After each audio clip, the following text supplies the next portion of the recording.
Me mängisime Leonard Coheni Halleluuja G-tuuris.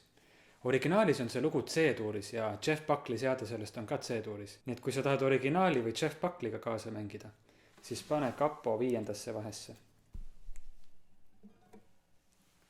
Natuke sellest loost ka.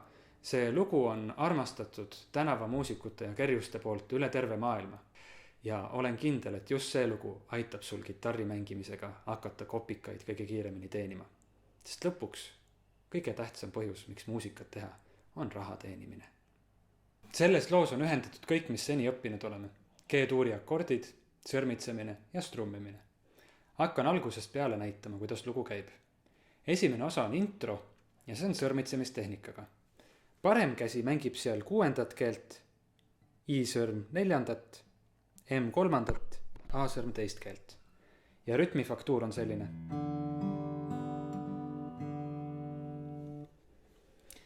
Esimesed akordid on G-tuur ja E-moll.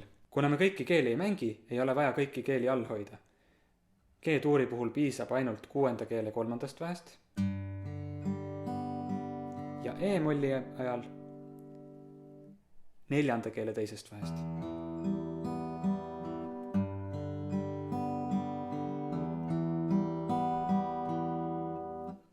Salm algab samamoodi nagu intro, ehk siis 4 takti G, E-moll, G, E-moll.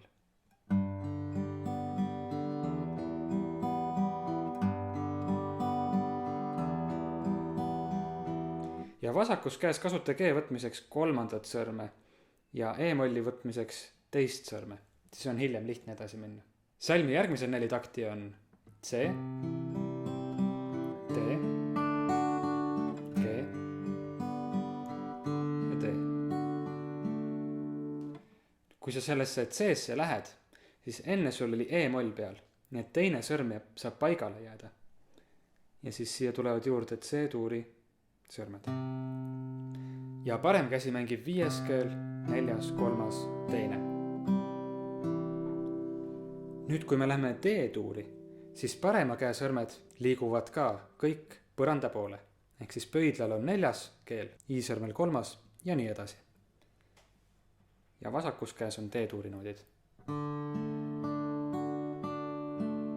Siis tuleb G-tuur ja sõrmitsedes piisab 1 sõrmest jälle.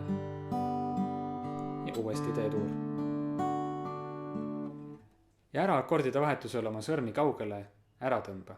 Siis on kohe lihtsam üles leida, kus akord oli. Järgmised 4 takti. G-tuur. Siis 1 taktis 2 akordit C-tuur ja D-tuur. Siis E-moll ja C-tuur. Nüüd, kui me lähme G-tuurist C-tuuri, siis vasaku käe 3. sõrm hüppab 5. keele peale. Ja kuna meil on nüüd 1 taktis 2 akordi C ja D, siis kõigepealt vasakus käes võib kasutada selliseid sõrmi. Ja nüüd paremas käes me tõmbame 5., 4., 3. ja D-tuuri ajal alustame 4. keelest ja tõmbame 4., 3. ja 2. keel. Siis lähme E-molli. See keel, mis me all hoiame, seda võiks all hoida 2. sõrmega. Siis meil on hiljem lihtne C-tuuri minna. Salmi viimased 4 takti on D-tuur, D7 ja E-moll 2 takti. Ja siin meil on nüüd üks uus akord, B7. Tegelikult on see akord 4 sõrmega, aga kuna me ei mängi 4. keelt, siis sõrmitsemise osas me saame selle võtta 3 sõrmaga. Nii et esimene sõrm on 5. keele 2. vahes, teine sõrm 3. keele 2. vahes ja 3. sõrm 1. keele 2. vahes. Parem käsi tõmbab 5., 3., 2., 1., 2., 3. keel. Kokku need 4 takti on siis.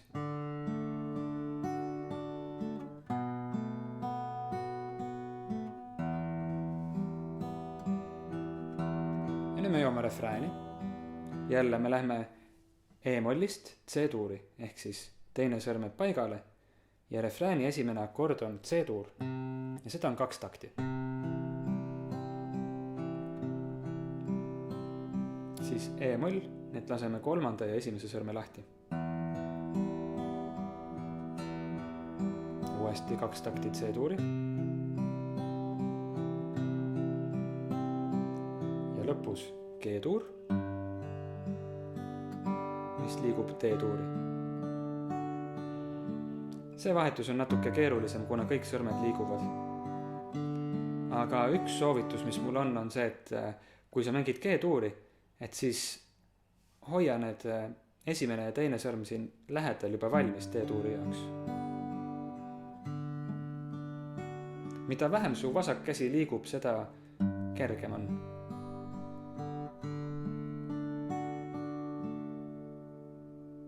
Mitte. Ja siis peab uuesti hakkama otsima. Ja nüüd olemegi ühe ringiga valmis ja alustame taas vahemängust, mis on täpselt sama, mis intro. Ehk siis G-tuur ja E-moll. G-tuur.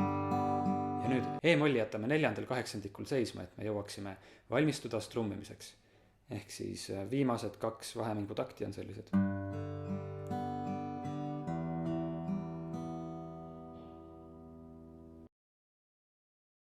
Teises osas paneme mängu oma strummimisoskused. Ja see põhiline rütmifaktuur paremas käes, mis ma olen nooti kirjutanud, on selline, kus on justkui nagu ta, titi, titi. Aga see on tegelikult ti, tiri, tiri. Ja parem käsi siis teeb niimoodi.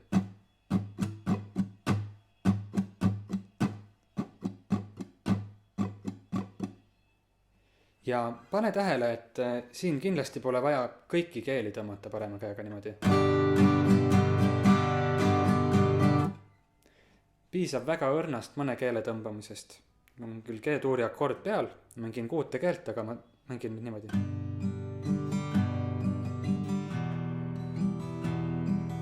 Et me õppisime niimoodi, et ranne peab kaasa käima. Aga kuna selles loos ma mängisin pigem vaiksemalt, et siin ma tõesti kasutasin päris palju sõrme liikumist ka. Kuna sõrmega saab vaiksemalt mängida kui terve ranne. Et mul küll ranne hoiab seda meetrumit, aga sõrm liigub ka.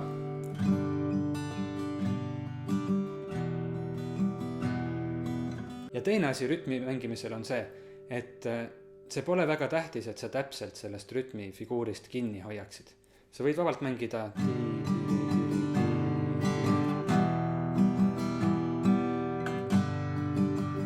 See kõlab ikkagi elavalt ja huvitavalt. Ja tähtis on veel jälgida ka, et su alla ja ülestõmbed sassi ei läheks. Ehk siis kui sa loed 3 kaasa, siis see on 1, 2, 3, 1, 2, 3. Nagu numbri peal on alla tõmme, eks. 1, 2, 3.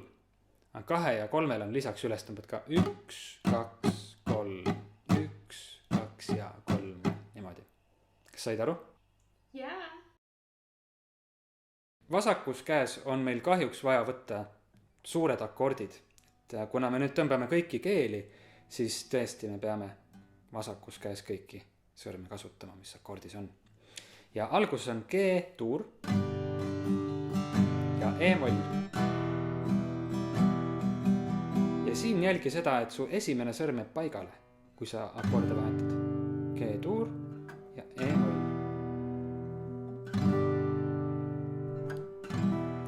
Ja nüüd võtame selle ti-tiri-tiri rütmi juurde ja siis esimesed 4 takti salmist on sellised.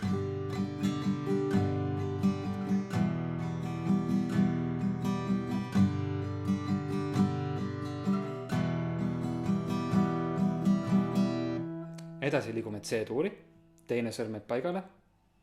Ja nüüd jälgi seda, et sa tõmbaksid 5 keelt ainult. Sa võid ka oma 3. sõrmega minna 6. keele pihta. Nii et isegi kui sa tõmbad 6. keelt, siis ta ei kostu. Või siis sa võid pöidlaga minna õrnalt 6. keele pihta, et see ära summutada. Või siis parema käega tõmmata niimoodi, et sa ei lähe 6. keele pihta. Peaasi, et 6. keelt poleks kuulda. Teise osa 5 takt. C-tuur ja D-tuur. Vasakus käes on see suht raske vahetus, sest et ükski sõrm ei jää paigale, aga harjutamine teeb meistriks. C-tuur, D-tuur ja D-tuuris jälgi paremas käes, et sa tõmbaksid 4 keelt. Sest kui me tõmbame 6. ja 5. ka kaasa, siis see akord kõlab mudaselt ja valesti. Paha. D-tuur. Ja siis lähme tagasi G-tuuri. Nüüd saab 3. sõrm paigale jääda. Ja jälle D-tuur. Ehk siis salmi järgmised 4 takti strummimise osas on kokku nii. C, D, G, D. Järgmised 4 takti strummides on G-tuur. Ja nüüd on ühes taktis 2 akordi, ehk siis kõige raskem koht võib-olla. Me läheme G-st C-sse ja siis D-sse ja siis kohe E-molli edasi ja siis C-tuuri. Harjuta seda aeglaselt. Võta endale selline tempo, millega sa selle suudad ära mängida. G,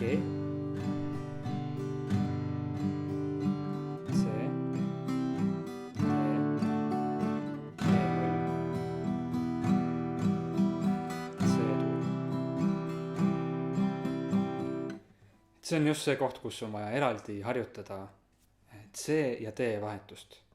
Ehk siis isoleeri ennast siia, kus sa mängid C, D, E-moll. Ja jää seda harjutust kordama, kuni see saab enam ladusaks. Aga mina lähen edasi. Selle salmi viimased 4 takti on D-tuur.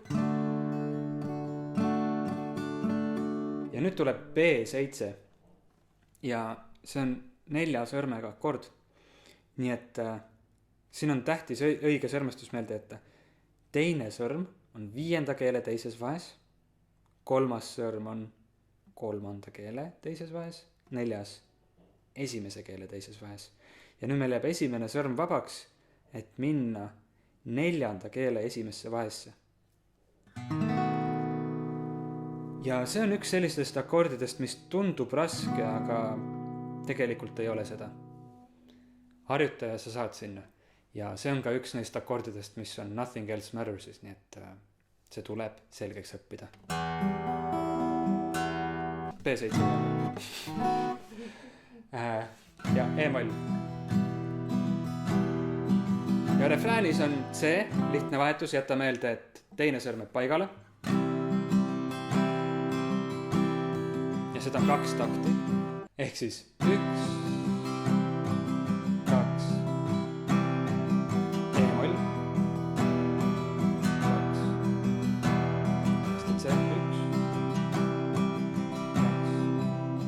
Ja viimased akordid on G,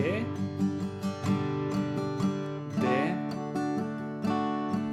ja jälle G. Ja selle D-ga kehtib sama, mis esimesel korral, et proovi siis 4 keelt ainult tõmmata. See on 4-keelne akord. Ja lõpus võidukalt tõmba G-tuur. Oota tähendusrikka pilguga ja summuta oma kitarrikeeled. Nüüd mõned sõnad musikaalsuse kohta. Vaata, lihtsalt õigesti nootide mängimisest ei piisa. Tegelikult on vaja ka mängida musikaalselt. Ja see tähendab seda, et proovi jälgida, kui valjult sa mängid võrreldes laulja või siis teise soolopilliga. Oht on alguses hakata kõigist üle mängima.